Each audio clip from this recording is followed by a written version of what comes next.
Accounting ratio chapter में 15 types के accounting ratios हैं। इस वीडियो में हम ऐसे सारे फॉर्मूलाज को समझेंगे जो कि इन 15 टाइप्स के अकाउंटिंग रेशियो को सॉल्व करने में हमारे काम आने वाला है। तो चलिए इस वीडियो को अंत तक देखिए, लाइक करें, कमेंट करें और चैनल को सब्सक्राइब करें।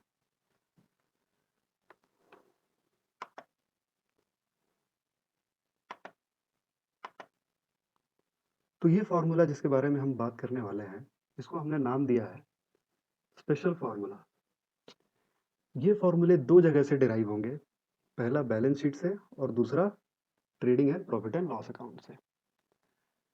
तो आइए हम एक एक करके ये देखेंगे कि ये जो फॉर्मूले हैं स्पेशल फॉर्मूले, जो कि हमारे 15 टाइप्स के अकाउंटिंग रेशियोज को सॉल्व करने में बहुत काम आएगा, वो आखिर इन दो जगह से कैसे डिराइव हुआ है।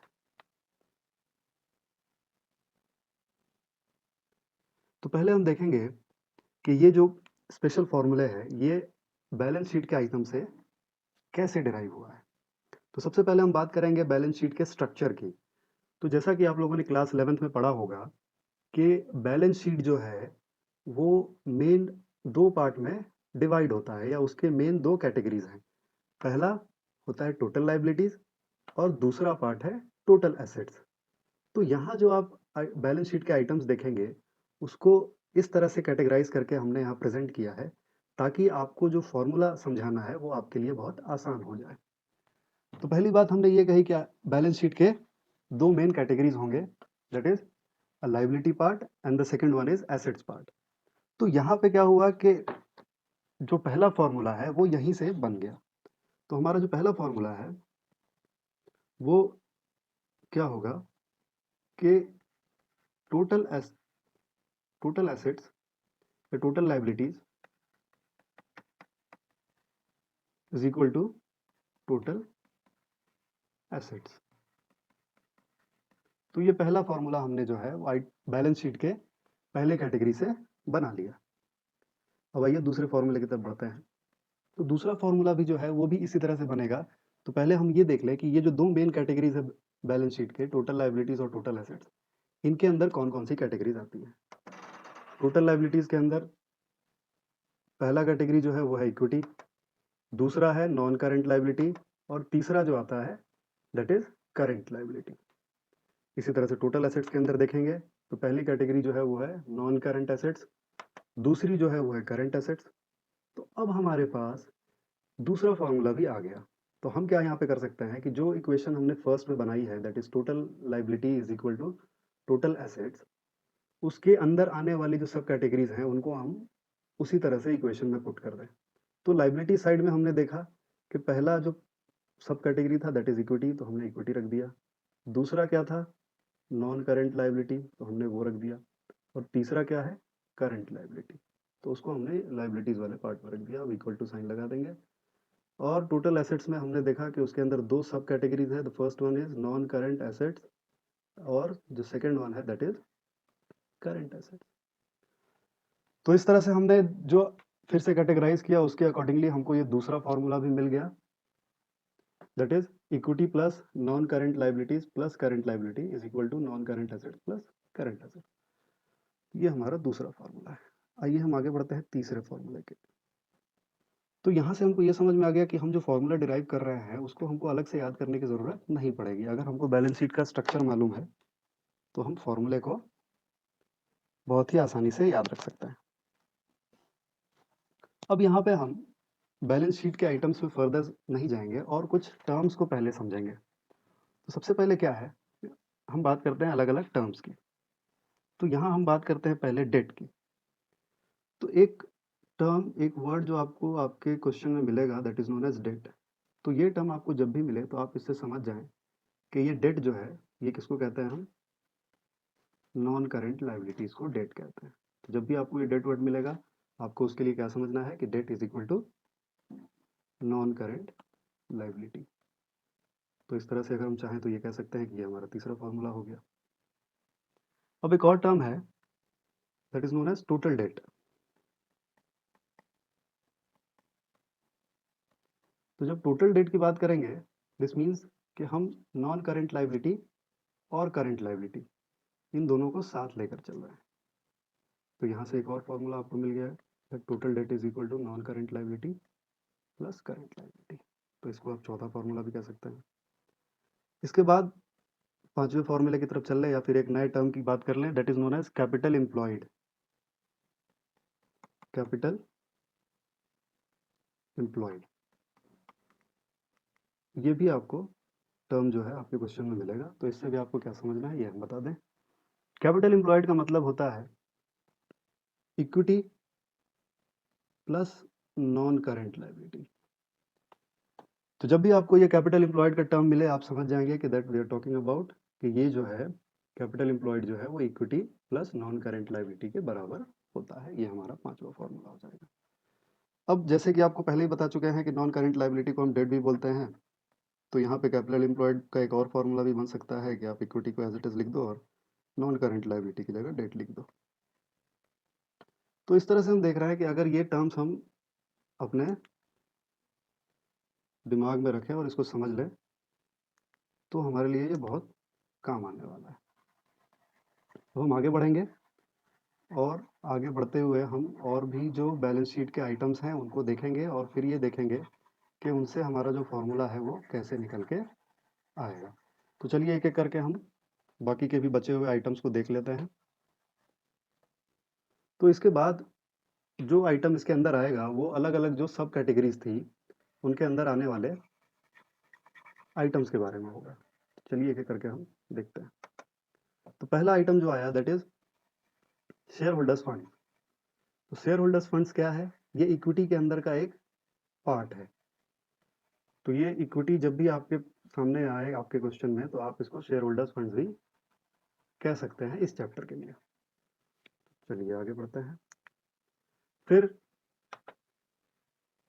शेयर होल्डर्स फंड्स के अंदर दो आइटम आपको ध्यान में रखना है, that is share capital and reserves and surplus. तो इससे क्या होगा कि जब आप और फॉर्मूले को आगे प्रोसीड करेंगे तो यहाँ पे जो इक्विटी पार्ट था उसकी जगह पे आप शेयर होल्डर्स फंड्स भी रख सकते हैं।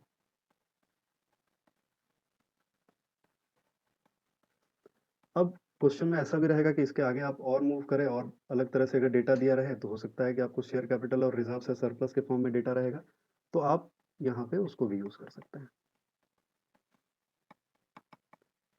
Share capital plus reserve and surplus. तो कुछ नहीं, हम सिंपल मैथमेटिक्स की तरह आगे बढ़ते जा रहे हैं। तो हमने यहाँ पे क्या फ्लो देखा कि अगर हम ये याद रखते हैं कि total asset is equal to total liability है, तो उसके अंदर उसके सब कैटेगरीज को हमने रख दिया, that is equity plus non current liability plus current liability, and that is equal to non current assets plus current assets. अब हमने उसके बाद क्या बात करी कि भाई इक्विटी के अंदर जो उसका एक और पार्ट है इक्विटी के अंदर, वो शेयर होल्डर्स फंड्स भी कहते हैं उसको हम, तो उसको हमने उसकी जगह पे पुट कर दिया। अब शेयर होल्डर्स फंड्स के अंदर दो अलग आइटम्स आते हैं, that is share capital and reserves and surplus, तो उसको भी हमने इसके अंदर रख दिया। तो इस तरह से हम फॉर्मूले में आगे बढ़ते जाएंगे अलग अलग आइटम्स को लेकर। अब आइए हम देखते हैं आगे के जो आगे के टॉपिक्स हैं उसके अंदर कौन कौन सा आइटम आने वाला है, उसको लेकर हम कैसे फॉर्मूला बनाएंगे। फिर नॉन करंट लायबिलिटीज के अंदर दो आइटम्स आएगा, that is known as long term borrowings and long term provisions. तो अब सिंपल हो गया कि आप जो भी आइटम आता जाएगा उसको उसके प्लेस पे रख के आप फर्दर जो है फॉर्मूले को आगे बढ़ा सकते हैं। तो यहाँ पे आप नॉन करंट लायबिलिटी की जगह जो है long term borrowings plus long term provisions को भी पुट कर सकते हैं। चलिए वेरी गुड। तो फिर आगे देखते हैं कि अगला आइटम क्या हमारे सामने आएगा और उसको हम कैसे फॉर्मूले में पुट कर देंगे। फिर करंट लायबिलिटी के अंदर हमने देखा कि चार अलग अलग तरह के आइटम्स हमारे सामने प्रेजेंट है।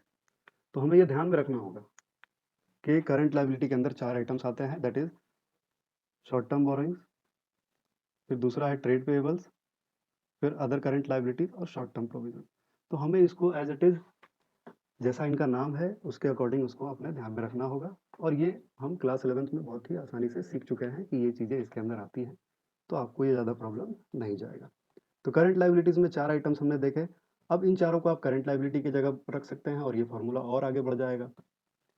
फिर आता है एसेट्स की बारी। तो एसेट्स में जब हम बात करेंगे तो सबसे पहला जो कैटेगरी था नॉन करंट एसेट, उसके अंदर देख लें तो उसके अंदर हमको 3 आइटम्स मिलेगा, fixed assets, non current investment और long term loans and advances. तो ये भी एज इट इज़ जो है आपके क्वेश्चन में दिया रहेगा और आपको ये पता होना चाहिए कि ये किस कैटेगरी में आएगा, किस हेड के अंदर आएगा। तो टोटल एसेट्स में जो नॉन करंट एसेट्स होता है उसके अंदर ये 3 आइटम आएंगे और आप ये फॉर्मूले में इसको एज इट इज़ जहाँ पे नॉन करंट एसेट्स है वहाँ पे उसको रख सकते हैं। तो ये हमारा नॉन करंट एसेट्स रहेगा, इसमें हम चाहें तो ये चारों आइटम, ये तीनों आइटम सॉरी, जो कि दिया हुआ है नॉन करंट के एसेट अंदर, fixed assets, non current investment और long term loans and advances, उसको वहाँ पे रख सकते हैं और ये फार्मूला फिर से आगे बढ़ जाएगा। फिर आता है करंट एसेट्स। करंट एसेट्स में हम देखेंगे कि हमको करंट इन्वेस्टमेंट मिलेगा, इन्वेंटरीज मिलेगी, trade receivable, cash and cash equivalent, short term loans and advances and other current assets. तो ये भी एज इट इज़ नाम से दिया रहेगा। तो आप क्या करेंगे कि इसको करंट एसेट्स की जगह यहाँ पे रख देंगे। तो इस तरह से हमारा फॉर्मूला आगे बढ़ता जाएगा। तो अब ये फॉर्मूला कौन सा फॉर्मूला कब यूज़ करना है ये डिपेंड करेगा कि आपके क्वेश्चन में डेटा किस तरह से दिया हुआ है। अगर डेटा जो है वो सिर्फ एसेट्स और लाइबिलिटी के फॉर्म में दिया है तो आप यूज़ करेंगे क्या, total liability is equal to total assets. अगर फॉर्मूला जो है उनके अंदर आने वाले सब हेडिंग्स के ऊपर दिया रहेगा तो आप उसमें यूज़ करेंगे equity plus non current liability plus current liability is equal to non current assets plus current assets. और अगर क्वेश्चन और बड़ा हुआ और फिर वो जो सब कैटेगरीज है उसके अंदर के आइटम्स का होगा तो फिर आप जो भी सारे आइटम्स हैं इसी फॉर्मूले के अकॉर्डिंग उनकी जगह पे पुट करते जाएंगे और आपको वो फॉर्मूला मिल जाएगा। तो चलिए हम बता देते हैं कि कैसे आइटम्स को पुट करके आप नया फॉर्मूला बना लेंगे। तो मान लीजिए कि क्वेश्चन में जो है वो आइटम्स दिए हुए हैं जो कि सब हेडिंग के अंदर आते हैं। तो ये चीज़ें हमको पता है तो हम फॉर्मूला बना लेंगे। तो हमें पता है कि भाई total assets is equal to total liability है, total liability is equal to total assets है और लाइबिलिटीज़ के अंदर 3 मेन सब हेडिंग आता है, equity, non current liability plus current liability, जो कि बराबर होता है किसके, non current assets plus current assets के। तो अब जहाँ-जहाँ जिसका पोजीशन है हम उसके नीचे वो फॉर्म उसके आइटम्स लिखते जाएंगे और फॉर्मूला बन जाएगा। तो इक्विटी में क्या आता है, पहले तो शेयर होल्डर्स फंड्स आता है। अगर शेयर होल्डर फंड्स दिया है तो आप शेयर होल्डर फंड्स रख देंगे और अगर उसके अंदर के आइटम्स दिए हुए हैं तो आप उनके आइटम को उसकी जगह पर रख के फॉर्मूला बना लेंगे। शेयर कैपिटल की जगह शॉर्ट में हम एससी लिख देते हैं, शेयर कैपिटल। फिर इक्विटी के अंदर क्या आता है, रिजर्व्स एंड सरप्लस, तो हमने यहाँ पे रिजर्व्स एंड सरप्लस को शॉर्ट में लिख दिया, प्लस हो गया। फिर इसमें ऐड कर देंगे क्या, नॉन करंट लाइबिलिटी के आइटम। नॉन करंट लाइबिलिटी के आइटम क्या है, लॉन्ग टर्म बोरोइंग। फिर क्या है, लॉन्ग टर्म प्रोविजन, जो कि हम बैलेंस शीट के आइटम से यहाँ पे देख सकते हैं जो यहाँ बना हुआ है। फिर करंट लाइबिलिटी के अंदर क्या आता है, short term borrowings plus trade payables plus other current liabilities plus short term provision. ये हमने एज इट इज रख दिया। अब इक्वल टू में क्या करेंगे कि जो भी एसेट्स और नॉन करंट एसेट्स और करंट एसेट्स का जो आइटम है उसको रखते जाएंगे और फॉर्मूला बन जाएगा। तो नॉन करंट एसेट्स के अंदर पहला आइटम है फिक्स्ड एसेट्स, फिर दूसरा क्या आता है, नॉन करंट इन्वेस्टमेंट, फिर तीसरा क्या आता है, long term loans and advances. फिर बाकी जो करंट एसेट्स का आइटम है उसको भी एज इट इज़ जो है प्लस करके हम लिखते जाएंगे। तो ये लिखने के बाद फिर क्या होगा कि जो भी मिसिंग डेटा होगा आप इसमें से कैलकुलेट कर सकते हैं और उसको एज इट इज़ फॉर्मूला में यूज़ कर सकते हैं। तो मेन बात ये हो गई कि आपको यहाँ पे ये जो मेन फॉर्मूला है total liability is equal to total assets याद रखना है। फिर उसके बाद अगर आप ये जो बैलेंस शीट यहाँ पे बना है इसके आइटम्स को याद रखते हैं तो आप सारे फॉर्मूलेस को खुद ही बना सकते हैं, आपको कुछ भी याद करने की ज़रूरत नहीं पड़ेगी। और जो टर्म्स हमने आपको पहले बता दिए थे बस उसको आपको ध्यान में रखना है कि डेट का क्या होता है, टोटल डेट क्या होता है, कैपिटल एम्प्लॉयड क्या होता है। और एक और फार्मूला जो आपको याद रखना है that is working capital. Working capital का बड़ा ही आसान फार्मूला है, that is known as capital current assets minus current liability. तो ये फार्मूला एक और जो है working capital is equal to current assets minus current liability आपको ध्यान में रखना है। और बाकी जो बातें आपको बताई गई है वो ध्यान में रखेंगे। तो बैलेंस शीट से बनने वाले जो भी फार्मूले हैं जो कि उन 15 अकाउंटिंग रेशियोज को सॉल्व करने में काम आएंगे वो आप बड़ी आसानी से अपने दिमाग में बिठा सकते हैं।